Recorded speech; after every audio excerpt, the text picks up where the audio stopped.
Oke, selamat malam bos. Kembali lagi di channel Sambil Ngopi Bos. Hari ini adalah hari pertama untuk segmen kedua di YouTube channel Sambil Ngopi Bos. Berbeda dengan di episode video yang sebelumnya, jadi gua akan ngobrol sama satu orang yang sama nih buat segmen baru ini. Nama segmennya adalah konseling jalanan. Nah, jadi sesuai namanya konseling jalanan, kita akan ngobrol tapi dengan versi jalanan, versi warung kopi. Kita ngobrol sebuah permasalahan tapi tidak menjanjikan solusi ya. Jadi solusinya diambil sendiri. Tapi kita akan coba ngobrol dan membahas dari berbagai sudut pandang gitu. Jadi mudah-mudahan tercerahkan juga dari nonton video ini. Dan gue akan bersama dengan partner yang akan selalu setia di setiap segmen konseling jalanan, yaitu gue perkenalkan Bung Ubaid. Selamat datang di channel Sambil Ngopi Bos. Bung Ubaid ini adalah seorang ahlinya soft skill ya, Bung. Boleh dong cerita sedikit tentang Bung Ubaid dong? Iya, saya sebetulnya laki-laki panggilan di jalanan, jadi pas sekali dengan acaranya Bung Ian ini. Cocok. Jadi namanya konseling jalanan, terus yang isi juga laki-laki panggilan di jalanan. Gitu. Karena ya sering dipanggil gitu intinya. Ya. Untuk sharing aja sebetulnya. Untuk sharing teman-teman di perusahaan, teman-teman di apa saja gitu, di sekolah, di mana saja tentang pengembangan soft skill. Ya gitu, bedanya ya dengan jalanan ini kan, ini rada-rada ngawur-ngawur gitu ya. Iya, kita santai aja. Tapi ngawurnya bener gitu kan, Bung Ian ya. Jadi betul. Baru malam ini kita tentukan ada ngawur yang benar gitu. Itu baru lagi tuh ngawur, hashtag ngawur yang benar. Dan itu baru pertama kali dia di acara ini doang nih, konseling jalan. Oke. Jadi kita tanpa berlama-lama lagi, dan sebenarnya kita juga ini ngobrol dengan pinginnya menjadi apa ya, obrolan yang sesuai dengan berita-berita yang lagi in lah, tentang milenial, tentang Gen Z, tentang politik bahkan, gimana kita menyikapinya lah gitu ya. Kayak bener aja ya. Ngawur tapi bener ya. Tapi bener, ini bahaya. Biasa nih Bung Ian. Ngeri ini. Oke deh, Bung. Jadi ini kan mungkin kalau yang nonton nanti ngelihat Bung Ubaid, mungkin juga ngelihat saya, mungkin kayaknya nggak percaya kalau kita bilang umur kita 20-an. Jadi nggak percaya. Kayaknya nggak percaya ya. Kayaknya. Mudah-mudahan percaya gitu. Mudah-mudahan bisa kita bodoh-bodohin. Tapi kan kayaknya enggak. Nah, justru tapi di umur-umur segini, umur-umur 20, saya ingat lah 10 tahun lalu itu ya, di umur 20 waktu masih kuliah kebetulan waktu itu. Mikir itu, saya itu bakatnya apa? Jadi saya tuh merasa saya tuh nggak tahu apa yang saya bisa. Jadi kita akan ngobrolin tentang passion, tentang bakat ini. Di hari ini, ini agak benar kayaknya ini ya. Agak benar. Kita sampaikan sesuatu yang benar tapi dengan cara yang agak-agak ngawur. Jadi ya, boleh dong cerita. Jalanan maksudnya. Ya, kita tentang bakat ya. Bakat itu apa sebenarnya? Ya. Nah gini Bung Ian, sebelum saya bicara tentang bakat itu apa, dan tentunya saja gini. Ini kita ingat nggak? Coba kita kembali ke usia 20 tahun. Kita kan belum lama ninggalin umur 20 tahun. Kata orang begini. Ini mudah-mudahan sahabat-sahabat kita di sana juga sama, punya pengalaman yang sama ini Bung Ian. Katanya untuk anak yang 20 tahun, untuk manusia yang 20 tahun, dua hal yang selalu ditanyakan di dalam pikirannya. Coba kita ingat-ingat ya. Apa itu dua hal kan? Yang satu, nanti saya ini akan membesarkan anak-anak saya dengan siapa gitu ya. Maksudnya jodoh saya itu siapa, karena belum ketahuan gitu. Bisa jadi jodohnya masih di kandung ibu atau masih anak-anak. Masih dijagain oleh orang lain gitu, masih pacaran sama yang lain gitu. Itu dia masalahnya. Jadi semua orang bertanya, nih nanti jodoh saya siapa sih gitu ya. Usia nanti saya 22, 23. Jadi orang-orang itu mulai bertanya. Nah, yang pertanyaan yang kedua adalah, ketika nanti mayat saya dikubur, saya ini disebut sebagai apa? Kan begitu. Dalam ini benar. Maksudnya begini, saya ini sebagai gitaris, almarhum adalah gitaris. Sebagai dokter, sebagai pegawai negeri, apalah. Presiden gitu ya. Yang paling parah katanya di job di WA itu ketika dia dokter kelamin gitu. Tertulis adalah Aduh, waduh itu. tapi intinya gini, jadi dua hal itulah konon yang sering ditanyakan di pikiran manusia, hati manusia kepada dirinya. Saya ini setelah saya 20 tahun itu nanti saya membesarkan anak-anak saya dengan siapa, dan yang kedua profesi apa, pekerjaan apa, dan nomor dua inilah yang kita bahas ya. Nomor pertama jangan kita bahas lah di sini ya, panjang nanti. Nah bakat. Nah kita tentu untuk memilih profesi, memilih pekerjaan, memilih nah peranan itu idealnya sesuai dengan bakat kita. Nah bakat itu biasanya nih, ini yang benernya ya, Bumian ya. Ini yang benarnya ya. Keunggulan yang muncul dari kita secara alami. Dan itu bentuknya atau barangnya itu tidak terbatas. Jadi di dalam diri kita itu ada bakat yang nggak terbatas. Makanya kan ada orang ya yang bakatnya itu muncul dari kecil, misalnya leader gitu ya. Atau nyanyi atau apa saja, namanya bakat alami yang muncul dari lahir. Tapi jangan khawatir, ada bakat yang dadakan gitu. Yang tidak alami. Dia tidak alami. Jadi dia muncul setelah ada penderitaan misalnya. Masalahnya gini, Bung ya. Di tahun berapa ya? Tahun 2008 kalau nggak salah. Saya waktu itu masih muda. Masih muda saya waktu itu ya. Saya waktu masih muda, saya ditugasi oleh kantor saya untuk berwawancara dengan menteri yang sekarang dikenal sebagai ikon anak muda. Siapa itu? Yaitu Sandiaga Uno. Waktu itu belum jadi menteri, jadi sama-sama muda sih. Terus seumuran kalau nggak salah. Iya, semua tuaan beliau. Nah, karena waktu itu hari Jumat, nah yang aja udah nggak usah wawancara di kantor. Gitu. Istri saya udah nyediain makan untuk you berdua, kebetulan saya sama fotografer. Masuk aja ke mobil gitu ya. Dia cerita, ternyata dia itu merasa bakatnya menjadi entrepreneur itu muncul setelah bangkrut. Jadi dia sekolah di Amerika sampai MBA, kan kayaknya pinter ya, memang pinter beneran ya beliau gitu ya. Pinter beneran. Pinter, kan kalau orang-orang pinter sekolahnya MBA itu dapat kualifikasi yang bagus, itu jarang yang mau jadi entrepreneur mulai dari nol. Dia waktu itu berkarir di salah satu bank apalah di Amerika sana, MBA, ternyata bangkrut. Dia mau pulang malu. Wah, masa udah sekolah lama di Amerika pulang dalam kondisi pengangguran, dia malu begitu. Akhirnya dia mulailah secara diam-diam. Karyawannya kalau nggak salah 4 atau berapa gitu, memulai kantornya juga kecil gitu ya, menjadi entrepreneur. Itu tahun 2008 gitu. Waktu itu sudah menjadi ketua kadin. Jadi ceritanya gitu. Jadi beliau menemukan dalam tanda kutip bakatnya untuk menjadi leader, menjadi wirausaha itu dadakan setelah penderitaan. Dan itu banyak. Ada kalau nggak salah nanti teman-teman bisa browsing gitu, bulu tangkis kita kalau nggak salah. Itu disabilitas. Jadi waktu kecil dia ngambil rapor ke sekolah, tiba-tiba ada pohon kelapa yang tumbang, kena kakinya. Waktu itu dia nggak pernah bayangin kalau dia jadi pebulu tangkis itu. Leliana kalau nggak salah, Leliana orang. Ya. Benar ya? Leliana.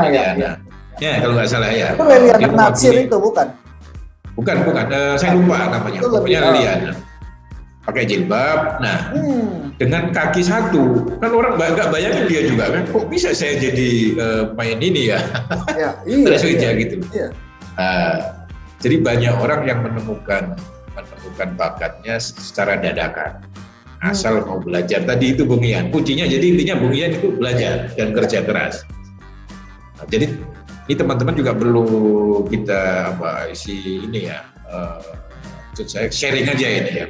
Kalau ngelihat fakta-fakta di lapangan gitu ya, Semua orang dikasih bakat, tetapi ada satu hal yang harus kita terima, takdir Tuhan, tidak ada orang yang sukses atau yang hebat karena bakatnya. Nggak ada. Itu nggak ada ya? Malah nggak ada ya? Nah, kecuali Nabi, maksudnya langsung nih. Ya. Tapi kalau untuk orang biasa, semua orang itu bisa meraih sesuatu karena kerja keras. Karena usahanya. Nah, karena usahanya. Jangan bangun siang, tapi pengen tajir gitu ya. Nah, itu. Atau kalau bisa doanya itu, ya Allah, lunasilah semua utang saya. Tapi mengutang ini iya. Mungkin ada komentar. Jadi, membuat doa itu sudah membuat perangkap kepada Tuhan gitu kan, itu loh. Mungkin itu juga ya. lu yang ngutang, gue yang suruh ngelunasin gitu kali ya. Malaikatnya ketawa di atas sana, enak aja tuh orang katanya.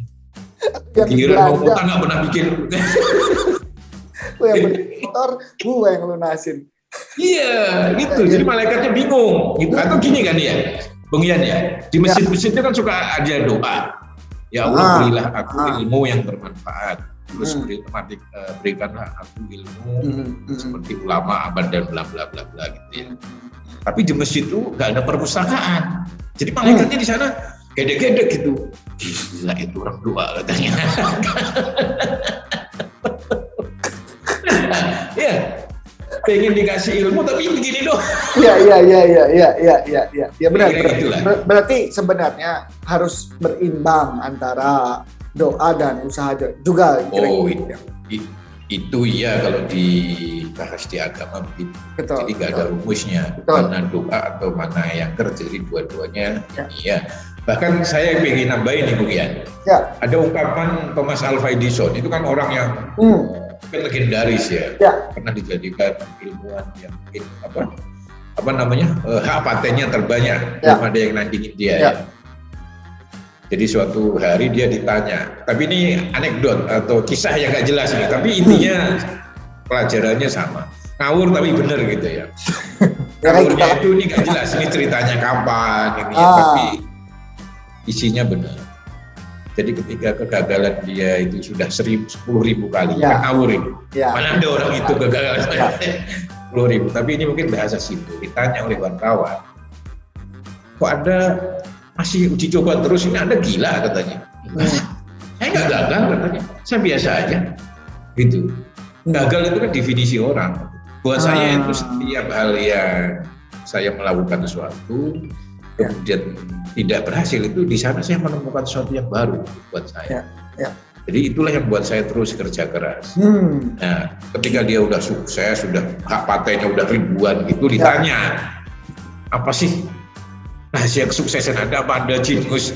Apa di kepala Anda itu ada malaikatnya gitu ya? Ada ngepet apa? Kok bisa gitu kan? Atau gitu. Ditanya enggak?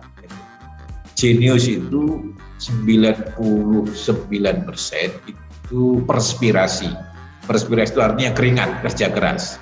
Iya. Persisten ya. Ya, perspirasi ya. Dia pakai istilah perspirasi atau persisten, itu kerja keras atau keringat. Sisanya yang 1% itu inspirasi katanya. Inspirasi pun ditemukan di saat dia kerja. Nah itu. Nah berarti itu. Nah ini biar tidak terlalu lebar, itu kan Thomas Alva Edison. Jadi kita sekarang ngomongin kita gitu ya. Yes. Ya kayak Thomas Edison udah meninggal ribuan tahun, ratusan. Beda ini ya. Beda zaman. Terus gimana maksudnya? Berarti kan di situ ada proses belajar. Tapi gimana? Ini awalnya dulu nih, Bung. Menemukan bakat ini ya. Kan kita mencari bakat. Misalnya saya kayaknya nonton Indonesian Idol pingin jadi penyanyi. Kira-kira gitu. Tapi kan saya tahu ini kapasitas suara kita kan. Tapi kan saya mau belajar terus. Apakah di mana kita tahu bahwa kayaknya bukan ini bakat gua, kayaknya gitu, kayaknya yang lain. Itu sambil ditemukannya ya. Sambil jalan gitu. Bahkan ketika kita mencarinya dengan benar, maksudnya benar-benar itu ada usahanya, ada tujuannya, kita juga mencari ilmu di situ, kita tersesat pun itu tersesat di jalan yang benar. Itu. Ya. Iya. Ketimbang orang tidak nyari. Kalau orang tidak nyari, jadi hati kita dengan antenanya langit sana itu tidak nyambung kalau kita nggak nyari. Misalnya kita hanya bingung, ini bakat saya apa sih, gitu ya. Kalau cuma bingung toh, signal di dada kita dengan di langit sana nggak nyambung. Tapi kalau kita mencari, mencari terus ada ilmunya. Sinyal kita dengan sinyal di langit sana, suatu saat kita akan dipertemukan ke bakat kita. Suatu saat ya, tapi ini harus yakin ya. Karena saya pernah ngalamin nih, Bung ya. Boleh tuh. Saya pernah punya pengalaman ini. Boleh. Tapi ini nggak apa ya. Jadi saya itu kan datang ke Jakarta, itu kan pengen jadi penulis. Tapi saat itu tidak sarjana dan saya dari pesantren. Itu tidak ada orang kantor berita yang pengen terima orang nggak sarjana dari pesantren. Apalagi yang saya tulis bukan soal agama, tetapi saya pengen tulis tentang SDM. Itu lebih gila lagi, udah nggak ada lagi. Cukup aja gitu loh.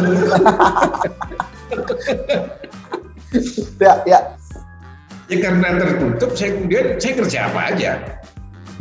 Saya kerja apa saja, yang penting bisa hidup aja di Jakarta. Cuman satu, hati saya masih pengen harus ke sana gitu. Nah, untuk supaya saya nggak doa aja, saya malamnya baca buku tentang manajemen SDM, terus baca. Satu, supaya otak saya nggak protes ke saya terlalu lama, jadi supaya dia diem aja, saya baca aja. Baca aja buku SDM, gitu. Nah, tapi dalam proses itu saya pernah menolak pekerjaan yang saya jalankan. Jadi ini bukan pekerjaan yang sesuai dengan cita-cita saya. Saya masuk kantor itu hanya untuk cari makan sama dapat gaji aja gitu. Saya nggak ingin hebat di bidang saya, di travel terus terang. Jadi saya pernah jadi guide gitu. Kampung Arab. Kayaknya agak kurang cocok sih memang Bungnya. Ya mungkin gitu ya. Tapi saya pikir, awalnya saya menolak. Setelah 4 tahun saya capek nolak, akhirnya saya terima. Ini harus saya terima realita ini kan. Ternyata keren di situ ya, Bung ya.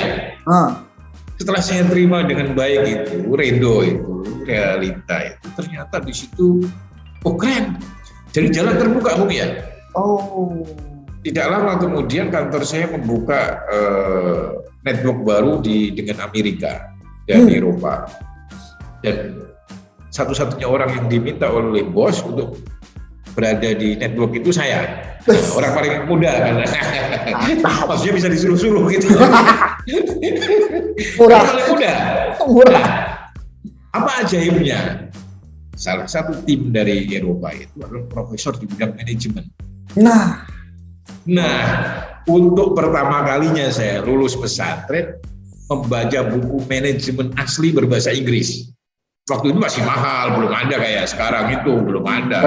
Buku bahasa Inggris itu mungkin orang-orang yang lulus sekolah di luar negeri aja. Betul. Waktu itu tahun 1998, setelah itu kan internet belum ada gitu kan. Nah, kerennya lagi Bung Ian, ternyata dia punya nasib sama kayak saya, beda dikit aja. Dia dari kecil disekolahkan di kepasturan, tapi besar nggak jadi, gagal. Sama kayak saya, sekolah di pesantren, terus jadi kiai gagal gitu. Nah, karena gagal berdua itu enak gitu kan. Sama-sama gagal. Disitulah dia setiap ke Indonesia itu saya dibawain buku SDM berbahasa Inggris. Untuk pertama kalinya saya tahu, ini tuh buku bahasa Inggris yang mahal gitu katanya. Buku psikologi, buku manajemen. Nah, saya baca. Dia bawa ke saya ke Batam. Terus pernah lain saya di Singapura dan seterusnya. Karena saking dekatnya. Nah, buku saya baca supaya otak saya nggak protes. Di Amerika ada masalah ada pesawat nabrak gedung itu ya. 911. Nah, kerjasama berhenti. Ilmu sudah banyak di sini. Tapi sudah isi penuh. Sudah. Saya tulis tik itu pun saya tulis di Bandung, saya masih ingat. Ada kawan saya ngajak pergi ke Bandung karena nganggur. kantor tutup, saya ketik di pasar apalah lupa saya. Ini pertama kali saya tulis manajemen. Tak kirim langsung diterima. saya kirim lagi diterima. Nah, ketiga kali pihak redaksinya nelpon saya, Pak bisa nggak Bapak menjadi kolumnis tetap di saya? Batin saya lagi pengangguran ya bisa nggak Mas? Bisa, apa aja bisa? Ya, pokoknya kolom tentang SDM gitu. Sampai suatu ketika saya mengisi di 8 majalah tahun 2004 sampai 2006 tentang SDM. Nah maksud saya nggak cerita ini kreator enggak. Saya hanya ingin cerita bahwa setiap orang, walaupun misalnya di antara sahabat kita di luar sana dihadapkan pada pekerjaan yang tidak disenangi apalah gitu ya. Tetapi dari pengalaman saya, lebih baik kita menerima lebih dulu sambil meyakini bahwa di situ ada WOW-nya. Iya. Terus kita cari sambil belajar. Nah, sesat pun menurut saya nanti suatu saat ke jalan yang benar. Iya. Nggak, berarti itu itu 2 poin mantap itu. Kalau mau tentang bakat, pokoknya di hari ini sebenarnya karena tinggal 5 menit lagi, berarti mungkin kita langsung kesimpulan. Atau ada terakhir satu lagi, Bung, tentang bakat. Kesimpulan. Jadi kalau kita kebetulan hari ini belum termasuk orang yang ditunjukkan oleh Tuhan bahwa itu loh bakat saya, maka yang penting itu mencarinya sebetulnya secara konsep sederhana. Kita melakukan banyak hal, mencoba banyak hal, terus banyak melihat orang ini, banyak melihat pola. Tetapi yang paling penting lagi adalah beraktivitas ditambahi dengan ilmu, dan cita-citanya terus ada di hati kita. Mantap. Jadi kalau boleh juga menyimpulkan buat yang nonton nih, para calon-calon orang hebat lah ya. Mengganti Messi, mengganti Ronaldo. Ya itu kan, itu pasti bayarnya mahal itu keringatnya kan. Iya. Ronaldo, Messi. Kalau Roma Irama juga sama, Bung ya. Roma Irama legend itu kan itu penyanyi zaman saya masih muda itu. Ketahuan ya. Ya, jadi untuk ada di titik Om Iwan Fals yang sekarang itu kan melewati keringat, dan mungkin juga tadinya nggak pengen jadi yang seperti sekarang, mungkin bisa juga ya kayak gitu. Jadi poinnya juga pertama terus bergerak ya, beraktivitas, keluar, ketemu siapapun gitu ya. Jangan diem aja lah, intinya itu ya. Jangan diem aja. Nah terakhir ya, Bung Ian, ketika kita sudah bergerak terus nambah bergerak dan belajar itu, kalau kita tidak sampai kepada tujuan kita, maka kita akan dihantarkan kepada tujuan lain yang itu lebih baik atau sama. Ini ngeri. Lebih baik. Jadi tidak ada yang lebih buruk ya? Tidak ada yang lebih buruk. Kalau kita kerja keras, terus belajar. Ngeri. Anda pengennya jadi orang yang nggak kaya, ternyata Tuhan menghendaki Anda orang yang konglomerat, itu kan lebih bagus itu. minimal sama ya. Kayak saya pengen jadi pengusaha. Misalnya saya ada juga pengalaman. Saya pengen buka kafe. Bung, nggak punya duit kita. Ternyata caranya adalah dipertemukan sama orang yang punya duit. Itu udah terbukti kan? Terbukti kan? Iya. Asal terbuka kan? Gini kita terbuka gitu. Jadi kita open, menerima kan? Open. Karena dengan open itu antena, sinyal dari antena kita ditangkap oleh antena langit. Ngeri. Karena open. Coba kalau kita menutup. Ini ini kalau bukan konsen jalanan nggak ada ini gini-gini. Nggak ada ini. Kita ngawur tapi kita bener ya. Jadi justru kalau open kita menerima, kita ridho ya membuka. Ini justru malah langsung ke langit satelitnya ini ya. Iya, satelitnya nyambung dengan langit. Makanya terbuka kan, harus open. Supaya nyala itu. Ngeri. Oke, Bung. Sebenarnya ingin ngobrol seminggu, tapi kan kita Zoom ini cuma 40 menit. Bukan karena nggak punya duit, tapi memang cukup saja. Coaching tidak usah lama-lama, tapi nanti sering. Oke. Terima kasih Bung Ubed. Terima kasih Bung Ian. ngobrol lagi di episode kedua ya. Buat Sip, yang nonton juga, teman-teman kita. untuk udah nonton jangan lupa subscribe, likes, share juga, dan request ya, Bung, bisa request tema ya. Oh, silahkan. Ya. Tema apa saja, Bung? Kita nggak ngasih solusi apa-apa. Kita nggak ada beban. Ya, kita share dengan. Itu cocok. Jangan lupa, pokoknya disebarlah video-video bagus inilah. Bung, terima kasih banyak. Terima kasih sama-sama. Salam sama teman-teman. Thank you.